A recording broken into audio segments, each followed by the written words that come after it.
In this video, I'm going to share an easy to practice technique that I've shared with many clients, and it's actually helped them quickly improve their sleep quality. So stay tuned.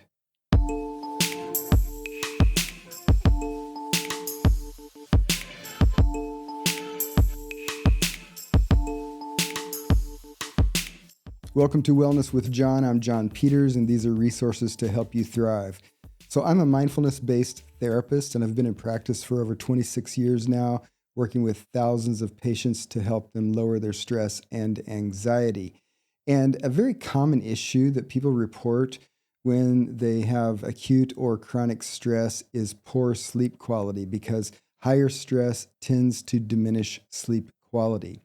It's also true that when you have chronic sleep deprivation or chronic sleep issues, that can exacerbate the way that you load up with stress.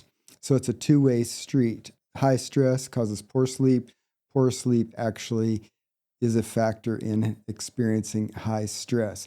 So that's one of the reasons that therapists like me actually ask people about their sleep quality, usually in the very first interview. And it's kind of a barometer for how well someone is functioning.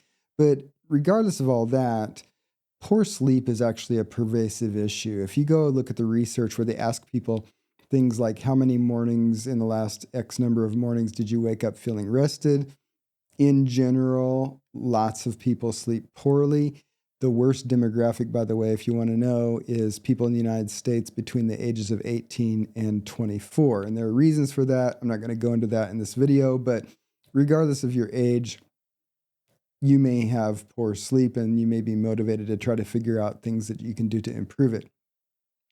Now, there are actually a number of pretty easy adjustments that people can make in order to significantly improve their sleep quality. And if you want to get my free mini course, absolutely free, all you have to do is sign up for my newsletter. I send out a weekly newsletter, and as a free gift for people when they sign up for my newsletter, I give a mini course that has a whole bunch of mini lessons that covers a whole bunch of different techniques that you can employ to improve your sleep quality. So if you're interested in that, check the link in the description. All you have to do is sign up for my newsletter and you get the mini course to improve your sleep totally for free. But in this video, I actually want to talk about one specific technique, and it is one of the ones that I talk about in the mini course. But I have shared this with a number of people, a large number of people actually over the years. And I've had a lot of people come back and say that when they implemented it, it actually had a significant impact on improving their sleep quality. And again, I'm not saying this is the fix for poor sleep, because this is one facet of what, for any of us, you, me, anybody, is going to need to be a multifaceted program. However, this is easy to learn, easy to practice, and you should know this one, which is why I'm sharing it, right? So here's how it goes. I'll tell you the how, and I'll tell you why I think it works the way it works. The how is this. So the last thing that you do before you go to bed, so you've finished everything in your day, and you're not going to do any more after this before you crawl into bed and try to go to sleep. The last thing that you do is you do what I call day in review. Day in review, okay? So day in review means that before you crawl into bed and try to fall asleep, you're actually going to just go through the elements of your day. And you're going to do this in a very brief way. So you're not going to contemplate, unpack, and try to, think about or work on elements of your day. You're just going to note them in order. So it goes like this. This morning I got up, I made coffee, I answered a few emails, I had a few appointments, I saw clients, I ate lunch, I saw a couple more clients, and then I worked on these videos, and then I had dinner, and then I watched a couple YouTube videos, and I read part of a book I'm reading, and now I'm going to sleep. Okay? So you see that takes less than a minute to just go through the elements of the day. And again, I'm not zooming in and getting granular in describing all the different parts of each of those things that I did. And I may be even leaving out some things, and that's okay too. because it's still going to work. So you just do the rough summary sketch of your day with all of the major elements or most of them, and you get to the end, right? So you kind of finish with the last thing that you did before you were getting ready for bed, okay? So if watching some TV or YouTube or reading or whatever, that's the last thing you mention in your brief summary, okay? So that's the how. It takes less than a minute, and you just do it right before you go to bed. Now, why does this work? Here's why. This works because our brains like to have things framed, and our brains like narratives. And when we have ambiguity, then there's more stress, there's more chaos, and our brain doesn't necessarily know what the next step is, okay?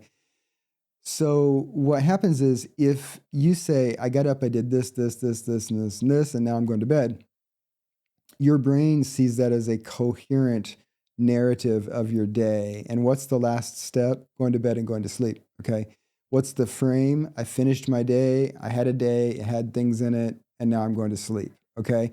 This is actually something that, facilitates your brain basically saying it's okay to go to sleep.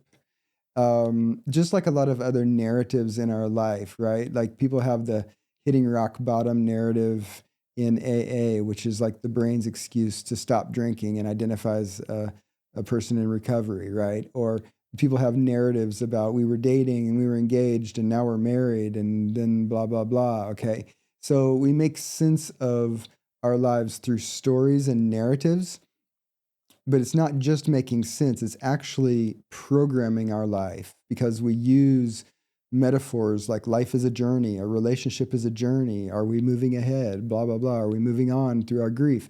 We have these ideas that we turn into metaphors and narratives, and the narratives themselves actually facilitate the types of experiences and responses and changes that we experience because of the way the narrative is situated in our brain. Okay, so this is why I think this works. And I've taught it to a whole bunch of people over the years who are reporting sleep quality issues. And I've had a lot of people say, wow, I started doing that and I'm sleeping better. Okay, now again, this is not the fix for all aspects of sleep problems. I do think you need to take a holistic approach. And I invite you to sign up for my newsletter and do my mini course if you really want to improve your sleep quality, because A, it's free, and B, it's full of a whole bunch of tips that are reliable, proven ways to improve sleep, right? But anyway, you can check out the link in the description if you want to do that. But this one technique, it's going to take you about a minute, so you're not going to waste a lot of time, has no side effects, can't hurt yourself with it. If you're having poor sleep, and this is especially true if you know about yourself in general, that you are, overthinking something, you're anxious about some issue in your life, you have some unresolved chronic stressor in your life, there's a recent thing that really troubled you. So those types of things have a lot of emotional energy that kind of comes through not only our waking day, but into our sleep cycle. And I found with those types of patients that doing the day in review seems to mitigate, it lowers the negative impact of those types of unresolved, chronic, ambiguous stressors in a person's life. So try this out. If you have feedback about how it's working for you or not working for you, leave me a comment. Come back and let me know what you think about that technique and how it affects you. I'd be interested to hear from you, just like I've heard from my patients that I've shared it with.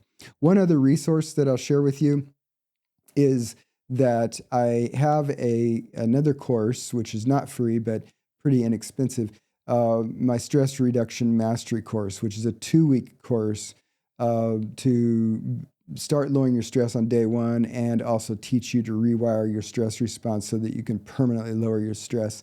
I'll put a link for that in the description as well if you'd like to check that out too. So anyway, thanks for joining me in this video today. I know you have a lot to do with your time and you have taken a few minutes to join me here. Thank you so much for that. And if you like this kind of content, hit the like button below. If you have yet to subscribe to my channel, be sure to subscribe so that you're apprised of future uploads. And I'll see you in a future video.